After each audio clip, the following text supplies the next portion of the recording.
Presenting the world's greatest mysteries.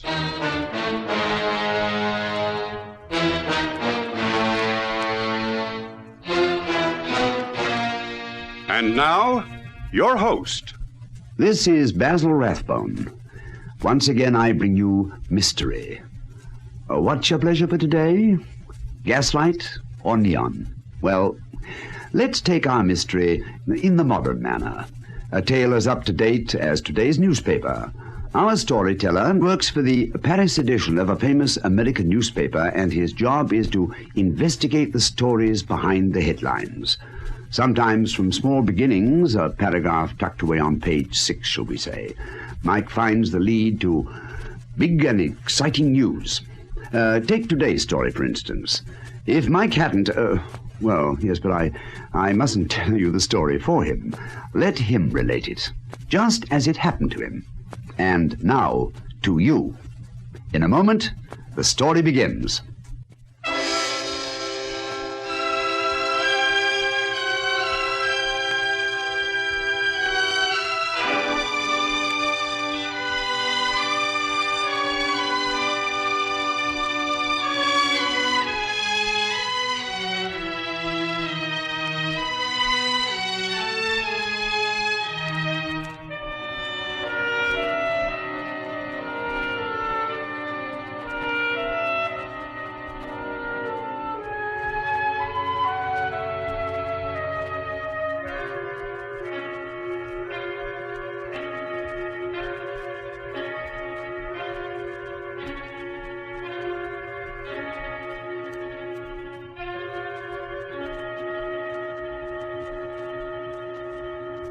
Presenting Europe Confidential.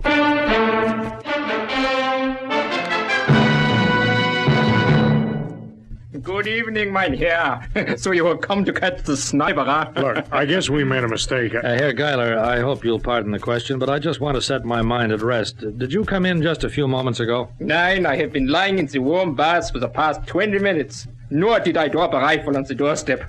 I have been called many things in my time, but never a sniper. Perhaps it can be considered a distinction.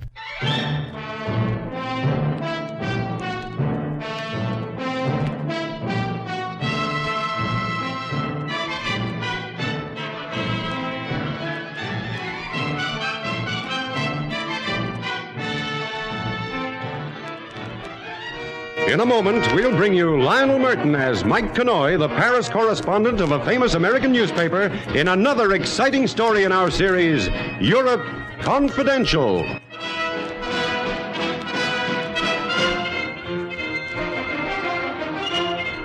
I will see you tomorrow night, then. At the same place? Yeah. Now I must go. Gute Nacht, Lily. Every moment away from you will be an eternity. Sometimes you are very silly. Tomorrow at 7, Hans. Gute Nacht, my angel.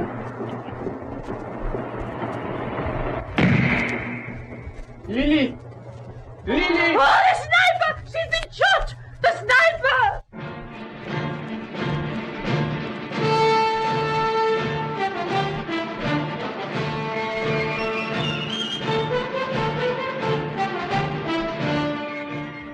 My name is Mike Kanoy.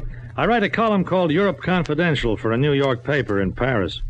One day last month, I flew from Paris to Berlin to get a story for my column. Story about a killer.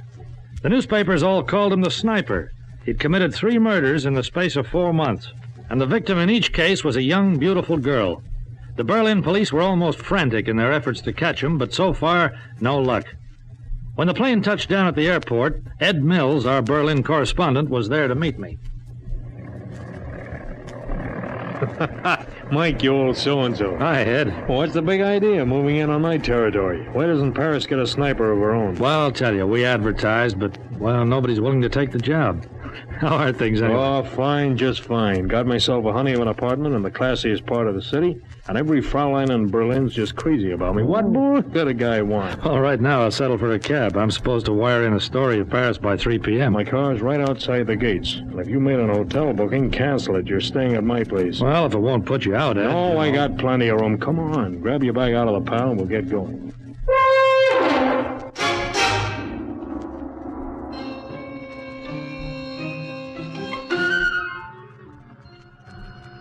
Now, the thing I want to know is, how does a columnist come to be hunting a murder story?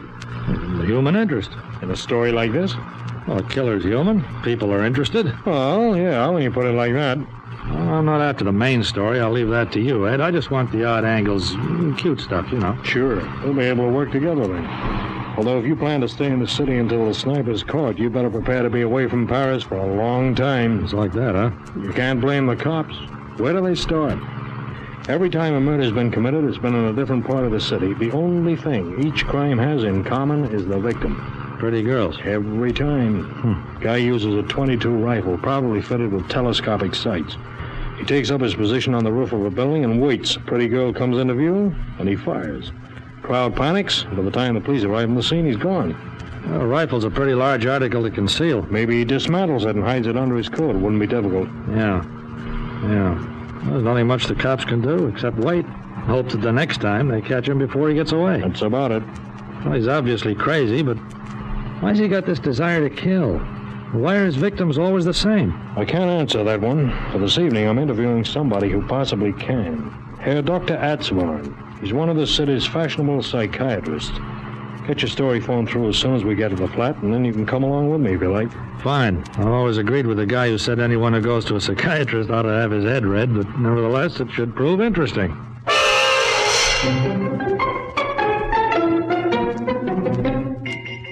Yes, gentlemen.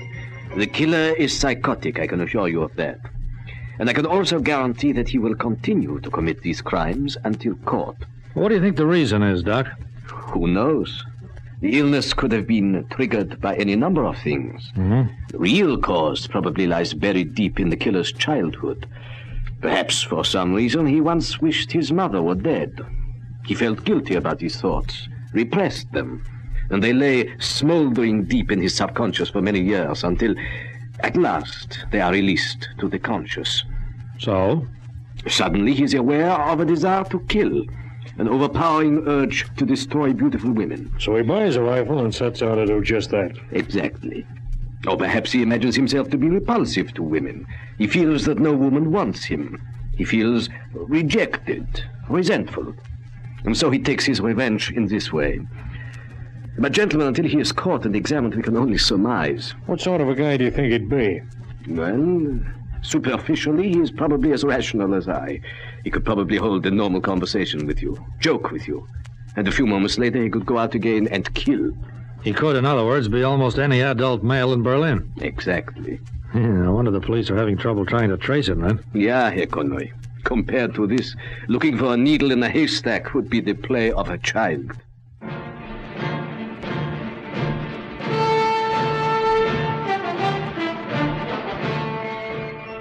On the way back to the apartment, Ed had to call into his office. Just as we got in the door, the phone rang.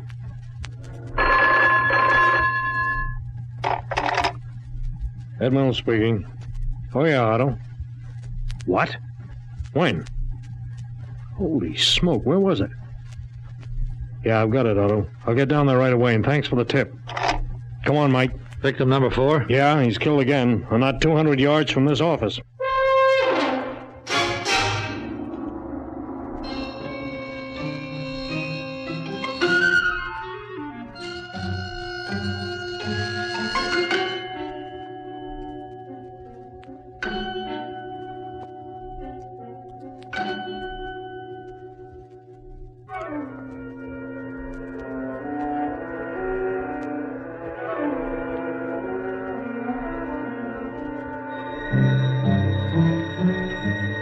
It didn't take us more than 3 minutes to run down the stairs and along the street to the scene of the crime. The victim was about 20, a brunette, and very pretty.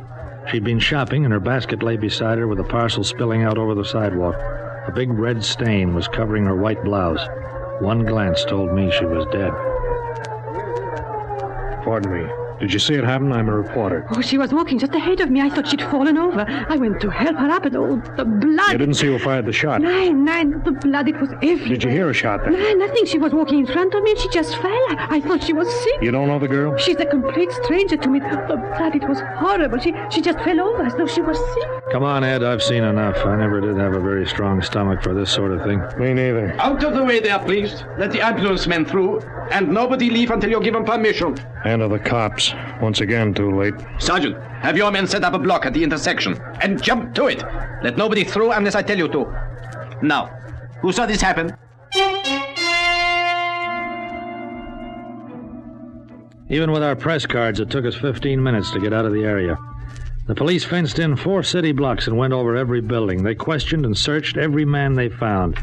I think they were even suspicious of one another. Result? Nothing. Once again, the sniper had got away. Ed and I phoned our stories through to Paris and then went back to the apartment. Whiskey bottle, glasses. Grab that pitcher of ice water, Mike. Yeah, with pleasure. We'll take them out on the balcony. Pleasant there this time of the evening.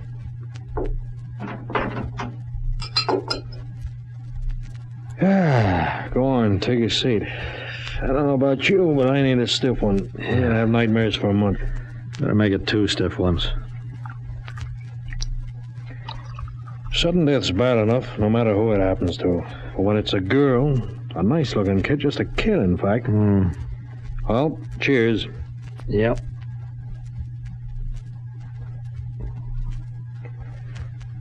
This is one time I could get tight and say I had an excuse. You know, I've got a theory, Ed. On the sniper? Yeah. How come he always gets through the net? Every time. Could it be because he's, well, somebody with a reason for being on the scene? Like who? Well, a cop, say, or a reporter. Interesting. What about the weapon? They let us through okay, but they frisked us. And a cop would either have to dispose of the rifle, in which case it would probably be found, or carry it with him. Yeah. So that theory's out.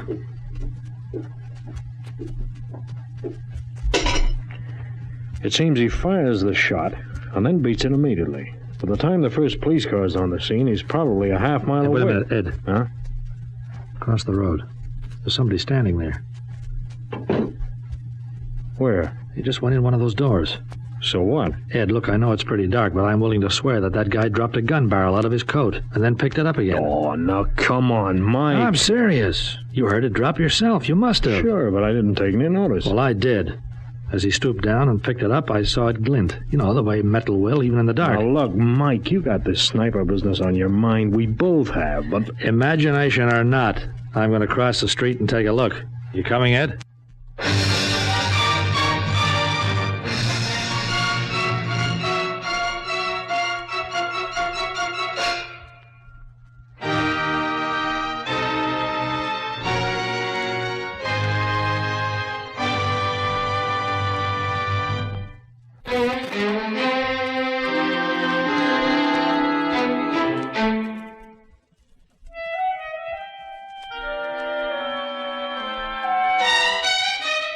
I lost no time getting out of that apartment and onto the opposite sidewalk, and Ed came along with me, under protest. Maybe, like he said, I was going to make a fool of myself, but just maybe it was a gun barrel I'd seen clatter onto the pavement. This is the place, and here's where he dropped it. Well, what do we do now? Who lives in these houses? Which door do you go in? Well, I'm not sure. The doors of both these houses are alongside one another. Well, one on the left's empty. Guy who lived there moved out last month. Oh? I think the house has been sold, but there's nobody living there yet. And the other one? Oh, an old man named Geiler. I think he's an invalid. Never seen him. He's got a daughter. Olga, I think her name is, and a son. A son? How old? Oh, 22, 23, I'd say. Uh-huh. But listen, Mike, he's a harmless-looking guy. Looks like he wouldn't say boo to a fly. You remember what the psychiatrist said? The sniper could be anybody. Anybody at all. But what do we do? Just knock on the door and say, "Pardon me, but are you the sniper?" Look, do you know these people at all? I've spoken to the girl. She's a plain Jane, not too friendly. Just good morning, that's about all. Mike. Stretch your vocabulary to good evening. But listen now. Oh, why, hello there. Herr Mills. Yeah, it's me, Fraulein Geiler. This is my buddy, Mike Conway. He's a newspaper man like myself. How do you do? Will you come in? Yeah, thanks. Thanks. Conway, I'll kill you with this. Well, I guess you wonder what this is all about. Our calling in, I mean. Yeah. Yeah, well, you see... Maybe I'd better explain, Fräulein Geiler. It's really my fault, you see. Herr Mills and I are both covering the sniper story. Oh, the sniper, yes. I just heard on the radio he has killed again. Yeah, an hour ago, to be exact. Well, Ed and I were both there. When we came back, we were sitting up on a balcony, and I saw somebody come to your door. I couldn't see what he looked like. It was too dark, but he dropped something on the doorstep, and it looked and sounded like a rifle barrel. Then he picked it up, opened the door, and came inside. Inside our house? The Yeah. sniper? But it is impossible. We have no sniper in our house. There is nobody here but my father, my brother Jero, and me. Sure, that's what I told Mike. Well, I don't want to scare you, Fräulein, but is your brother Jaro in? Oh, yes, but... Oh, you don't think Jero the sniper, but... Well, do you think we could have a word with him? Oh, certainly, Herr Konoy. It will make you happy. Although I don't know whether Jero will be pleased to be disturbed in the middle of his bath. Fräulein, now I'll see what you've done. The whole family will probably sue us for defamation of character or something. In the middle of his bath, she said. Oh, you can sue for thousands over a thing like this. Oh, well, the paper can afford it. Ah, Herr Geiler. Oh, good evening, mein Herr. So you have come to catch the sniper, huh? Look, I guess we made a mistake. Herr Geiler, I hope you'll pardon the question, but I just want to set my mind at rest. Did you come in just a few moments ago? Nein, I have been lying in the warm bath for the past 20 minutes. Nor did I drop a rifle on the doorstep. I've been called many things in my time, but never a sniper. Perhaps it be considered a distinction. Look, we're sorry to have bothered you. You have nobody else living here, I suppose? A lodger, maybe? Nobody. And if you wish now to switch the blame onto my father, bear in mind the fact that he has not worked since 5 years. But I could swear I saw somebody. If you disbelieve my story, you may ask my father. He will tell you that I have not stepped outside the door all evening.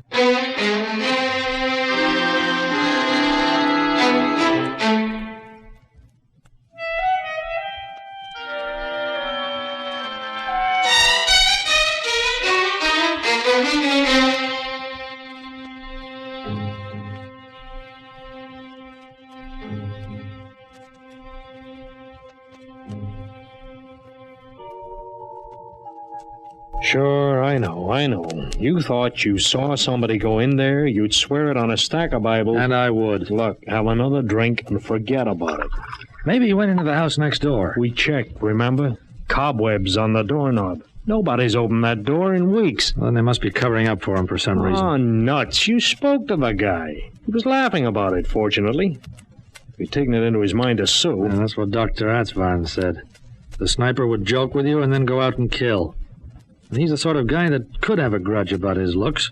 Geiler? Well, he's no Adonis. How about that hook nose of his? Everyone in the Geiler family seems to have it, even Olga. She's no beauty. But getting back to the kid, it still doesn't make him a killer. Oh, what the heck. I'm going to bed. I tossed and turned all night, and the next morning I was still puzzled.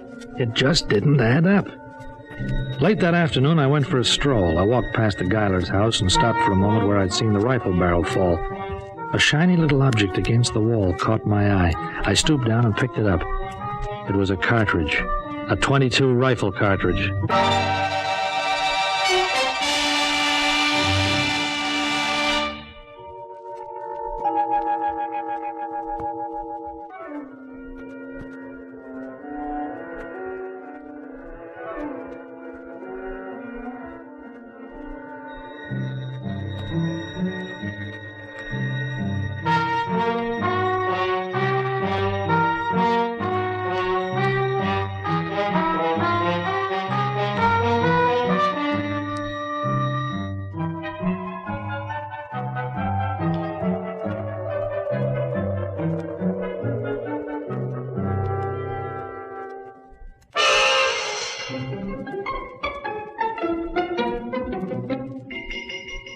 Well, Ed? It's a .22 cartridge right on him. Now do you think I imagined it all last But night? it still doesn't prove anything. No? Gerald Geiler hadn't been out when the shooting took place. His sister said so, and his father. So, people have lied before. Whole families of them. I know, but why? If you knew your brother was a crazy killer, would you protect him? Wouldn't you see that he was put away if only for his own good? Sure, I would. But Mike... Look, Ed, last night I saw somebody trying to conceal a gun. This afternoon I find a bullet. I'm going to phone the police. Now, hold on. We made fools enough of ourselves last night. Let's not repeat the performance. Well, then what do we do? Forget the whole thing and wait till the sniper kills again? Look, the sniper in every instance is killed in the early evening between, say, 8 and 10, right? Check. If young Geiler is the sniper, And tonight he gets the urge again, he'll leave by that door. There's no back exit. Behind the Guyler's house are more houses. Yeah? So? So, tonight we sit out here and watch. Just to prove you're wrong, okay?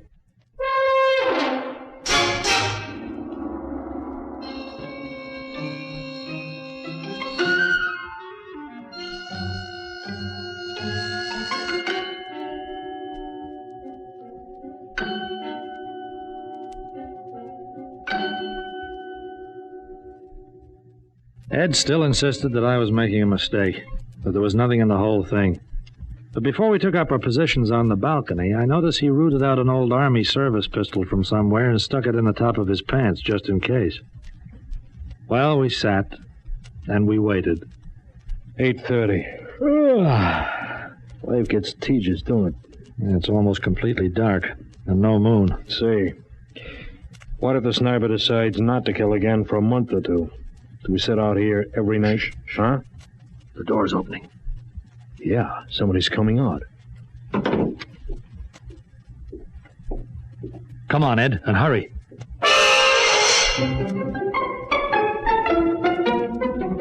The shadowy figure set off down the street, and we followed, at a safe distance. We were led through a maze of narrow, ill-lit streets and alleyways until, after we'd been walking about 20 minutes, the figure stopped at the rear of a large building which looked to be a warehouse of some kind. I grabbed Ed's arm. Hold on. He's climbing the fire escape. Making for the roof, I guess. What's on the other side of this building? As far as I remember, a park. Well lit? In parts, a sort of lover's walk. Look, he's nearly reached the top. Come on. Better let me go first up the fire escape. I've got the gun. Okay. You'll hear us coming. Oh, we'll have to risk it. Take it easy now. No sign of him. Probably on the other side of the roof. Look, over near the skylight. That's it. Okay, Guyler, your game's up. Drop that rifle and get your hands high. Ouch! Ed! My shoulder. Get down. Behind this chimney, quickly. You okay? Yeah, bullet only grazed my arm. Here, take the gun. You haven't got a hope, Guyler. The whole place is surrounded by police. Oh, well, two can play at that game. Keep your head down. Drop that gun, Guyler, or we'll shoot you.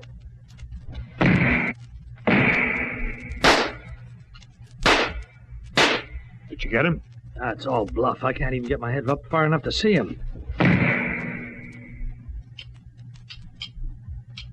His rifle's empty. I'm coming to get you, Guyler. Get your hands up and drop that... Oh, no, you don't. Let me go! I'll kill you! Let me go! Holy smoke. Let me go! Olga!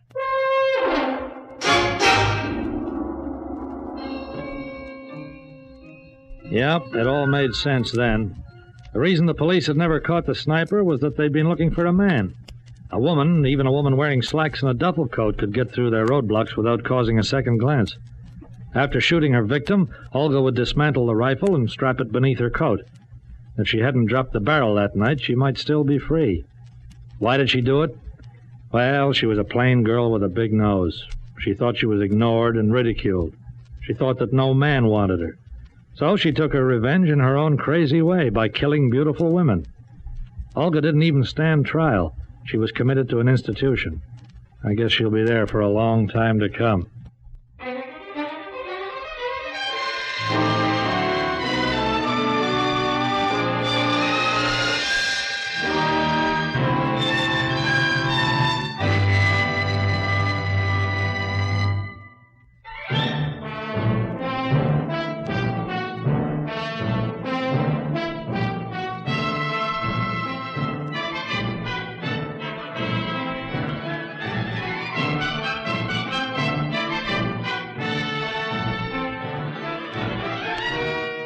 You have been listening to Lionel Merton as Mike Connoy in another exciting episode in the series Europe Confidential.